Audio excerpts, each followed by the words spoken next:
Hello guys, how are you doing? I am back with you, your teacher, Mr. Mercier. And this is the second session, right? And today's class will encompass as proudly with 3 skills. Remember, the first skill, as you can see on the screen, is reading comprehension.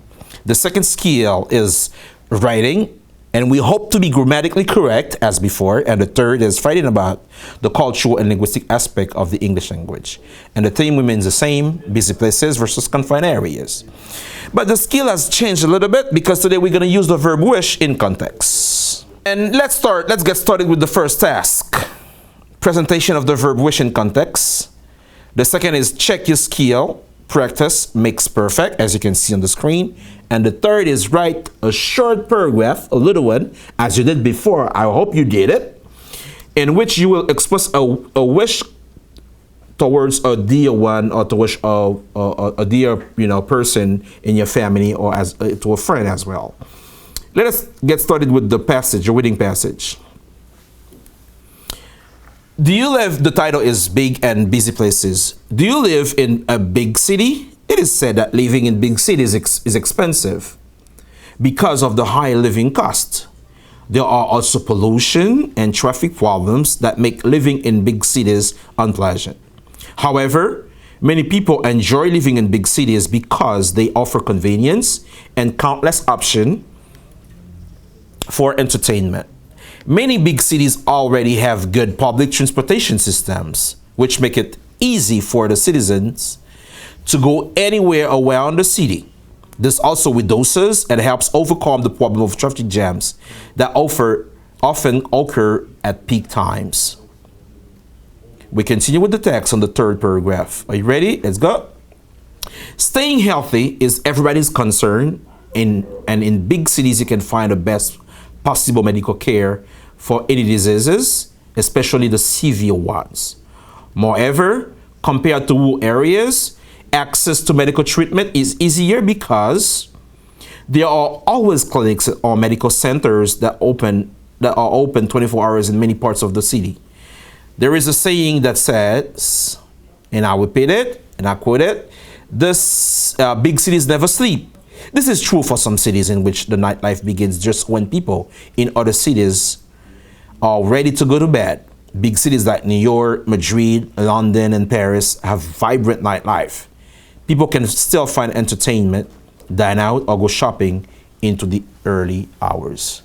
And now, can you observe here on the screen with me the same picture that we made comments last time about it? What can you observe from this picture? Can you observe it? It is a landscape of a big city, isn't it, right? Remember the first class you told me it might be Madrid. Can it be pauperous? I don't think so. It can be pauperous. What do you say? No, it can be pauperous. Pauperous, we don't have those buildings. We don't have those buildings in pauperous. But it can be Madrid. It can be, of course, yes, it can be New Jersey as well. You're right. And now let's switch to the next paragraph of the text. City dwellers are usually more diverse, and there are many communities that hold social events or parties. Oh yeah, which provide interesting opportunities for social interactions and social networking. The social interactions allow you to learn about other cultures and share interests with people from different backgrounds, which makes you more open-minded and able to understand individuals. All in all, living in big cities is more convenient because of the complete facilities provided. The advanced transportation system enables the citizens to access public facilities easier, cheaper, and faster. Big cities also provide better education and health service. That was the reading passage. And now it's time to switch to the first task. After reading the text above, we've just read it together. I hope you did the reading as well. You have perhaps found out that living in big cities is something everyone would enjoy. However, it isn't possible for all. How would the rural life be then? Thus, let's make some wishes about this fact. Okay, so let me give you a few examples. Let me give you the first one, for instance. I wish I live in New York City these days This is for the current time. This is a present wish, right? And the second can be like about the past, as you can read it on the screen. I wish I had lived in New York City last year. This is for the past time, right? Or for maybe last year, 2 years before, or 3 years ago, right? And the third example, the third wish that we're gonna make here today is about the future. Can you read it? I wish I could live in New York City in 2028. This is for the future, in 10 years, in 18 years, and so on.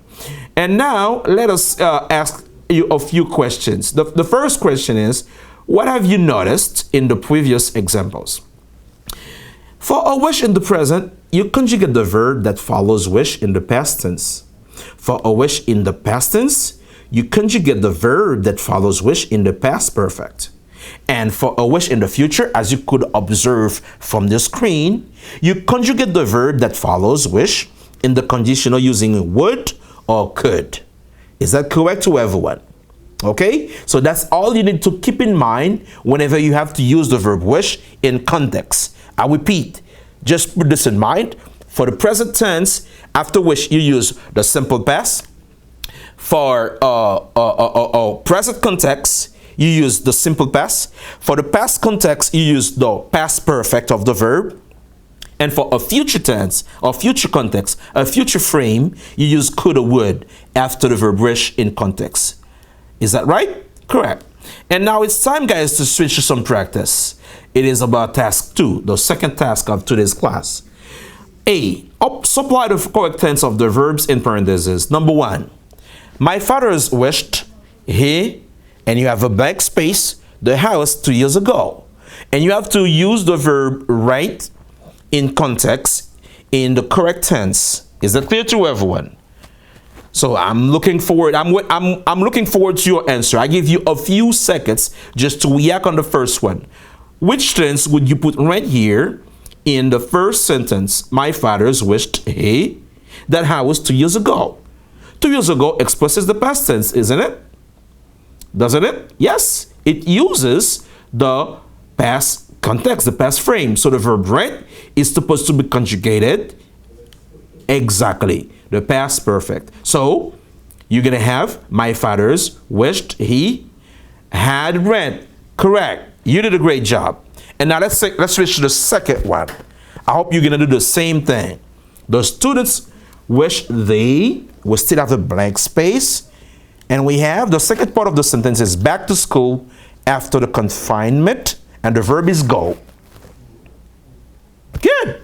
Yes, now you have observed that here no context is mentioned. The student wished they back to school after the confinement, which means after the confinement exactly express the future, so the verb would be could go or would go, either one. Excellent. Number 3, I wish doctors and nurses a better wage nowadays. When you say nowadays, you refer to the present tense. Do you? Good.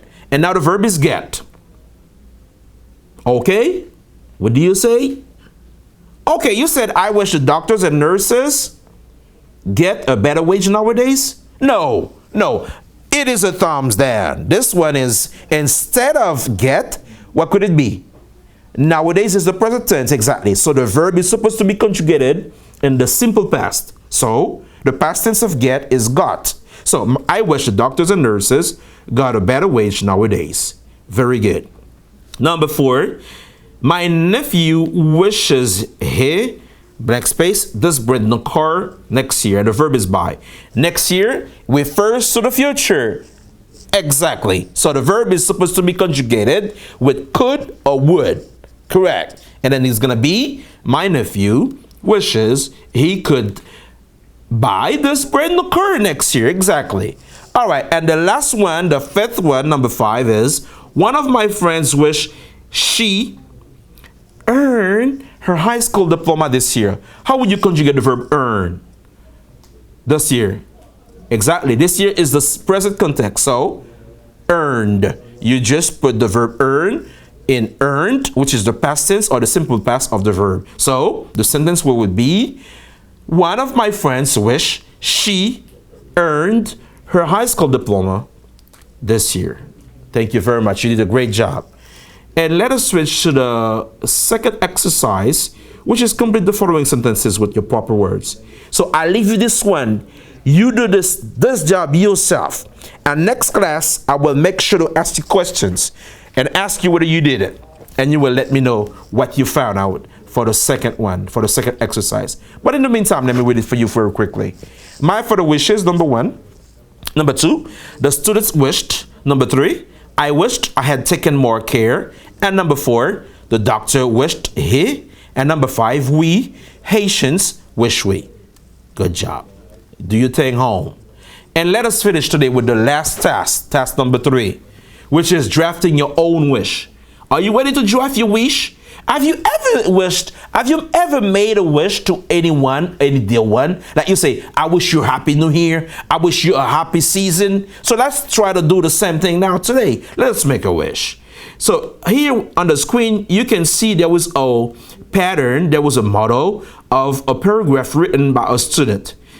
All in all, living in big cities is more convenient because of the complete facilities provided. The advanced transportation system enables the citizens to access public facilities easier, cheaper, and faster. Big cities also provide better education and health service. Considering the paragraph above, express your personal wish. Write an 8-line paragraph. 8-line paragraph to express your wish about living in a big city. Let us read together the model, the student's model. The name of the student is Kevni Mawinch. Kevni Mawinch drafted this one, and I took it as an example because I found it obviously good, obviously right. So let us read it together. Are you reading with me? Let's go. Considering all the facilities in the big cities, I wish I live in a city where all my rights and duties are taken into account. I also wish I were provided better education and healthcare in a city where my rights are respected. This is good. If transportation is a key to development in an urbanized city, I wish the authorities made the right decisions to allow the inhabitants to commute more easily in a safely fast manner. Believe me or not, I wish life in Haiti could be comparable to life in any city all around the world, that all people could feel comfortable in their homeland. And the author, as I said it previously, is Kevni Mawinch. I think he did a great job. Didn't he? That's all for today, guys. Do your thing. Make sure, guys, you do the exercise, the second one, until next class. Keep washing your hands. Until next class. Bye.